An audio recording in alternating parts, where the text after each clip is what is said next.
Hi YouTube. Today I'm going to give kind of an overview of the new MacBook Pros from Apple that they just released in early 2011. Um, there's not much different on the outside of the new MacBook Pros. I have the 13-inch here, and the only difference on the outside is that on the new Thunderbolt port, which is a new feature that Apple has released, which is on the mini display port, it's part of it now. That's the only different on the exterior is that there's a new symbol, and you can see that there. But other than that, the outside is exactly the same as the old ones. I'm going to switch over now to screen display so that you can actually see what's different on the inside. Alright, be back. So now we're in the computer, and basically I'm just going to do some basic speed demonstrations. These aren't really tests, these are more just demonstrations of what this can do.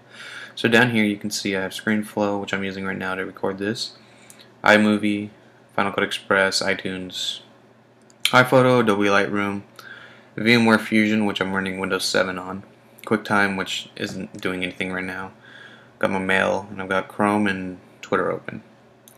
So if you go over here, you can see I have Windows 7 open, and this is using VMware Fusion, and you can tell how it's just super fast, just as if this was a normal computer. And go in here, do pretty much everything. I mean, it's Windows 7, and when you have a system like this that's just super fast, it makes you want to use it because it just works. I had a MacBook from 2008, I believe, and I tried doing the same thing on it, and it just didn't work. So, now that I can do it and use Windows 7, it's really nice.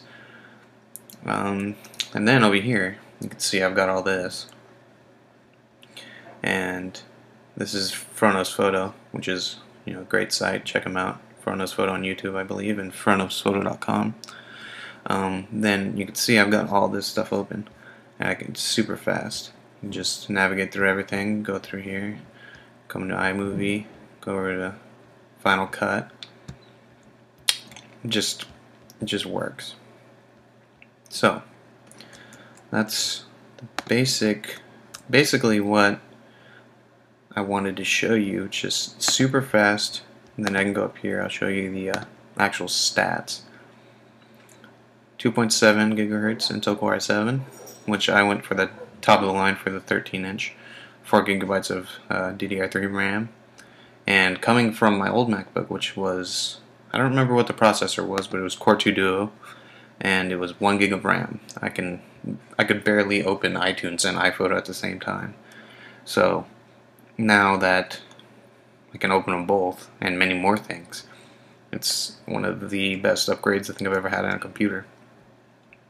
And for me, I like doing a lot of photo editing and watching video on YouTube and stuff. So now that I can do that all at the same time, it really helps. So yeah, if you are thinking of upgrading to this, I definitely would.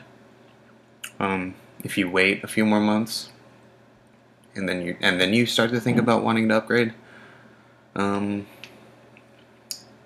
yeah, I think I would still upgrade. But if you wait a year, then I would, I don't know, I would upgrade.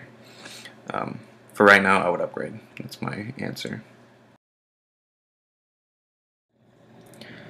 And also, on this new MacBook, they have included a new FaceTime camera. They call it FaceTime. They got rid of the eyesight, and this new FaceTime camera is HD quality, which has been long overdue. I don't really use the camera on the computer very often. I do Skype every once in a while, but that's about it, and I don't really care about the quality, but coming from my other computer, I do notice a big difference, and it looks very good. Mainly, I enjoy the colors. The colors on this computer, I'll put some video on here showing you what it looks like. The colors from this camera compared to the older camera just look way 100 times better. The color looks real, looks what it actually looks like. On my other computer, I'll see if I can get some test footage from that computer too, from the same places. The colors just look orange and just kind of washed out, but on this computer it looks pretty realistic. So I'm very happy with the way this turned out. Okay, the last thing I want to talk about is the new Thunderbolt ports. These ports are merged with the Apple Mini DisplayPort. It's right here. It's quite small compared to the USB ports. You can tell how small it is. And this port gives you up to 10 megabits per second data transfer, and that is super fast. If you compare that to USB 2.0, I believe, is only like 500 megabits per second. I'll put a little thing on the bottom of what it actually is. And USB 3.0, which we don't even have yet in these computers, is only 5. So this port being at 10 just blows those out of the water.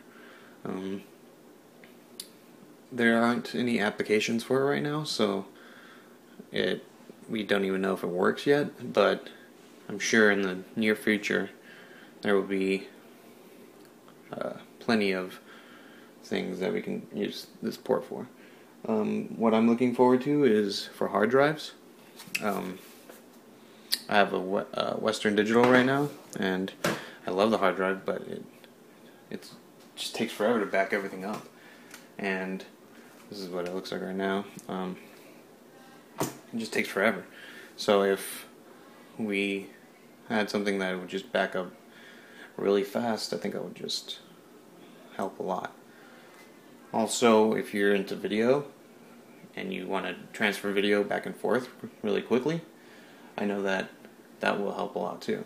I know that some people store all their video on a separate hard drive, and so it doesn't slow down their computer. And if you had video transfer that quickly, it would basically just change the way you make videos from now on. So I'm excited for the future of what this port will bring us, and hopefully they start releasing things soon. Also, one more thing I forgot to mention was with this Thunderbolt port, if they implement it into an iPad, then it will make those speeds of transfer extremely fast.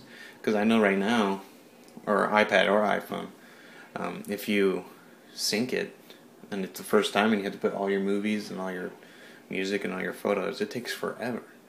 And then once you have that stuff on there, when you want to back it up, it also takes forever. So I know that if they implemented this Thunderbolt port for iPhone and iPad and iPod and all those things, then we would just be way more efficient in our usage. Okay, so that's my basic overview of the new MacBook Pros for 2011. Hope you enjoyed what you see. There'll be more coming. If you like, subscribe, comment, rate, do all that good stuff. Also, you can follow me on Twitter at Gonzo3303. Link below for that. Hope you stay tuned. Come back to the channel. Thanks for watching. Bye.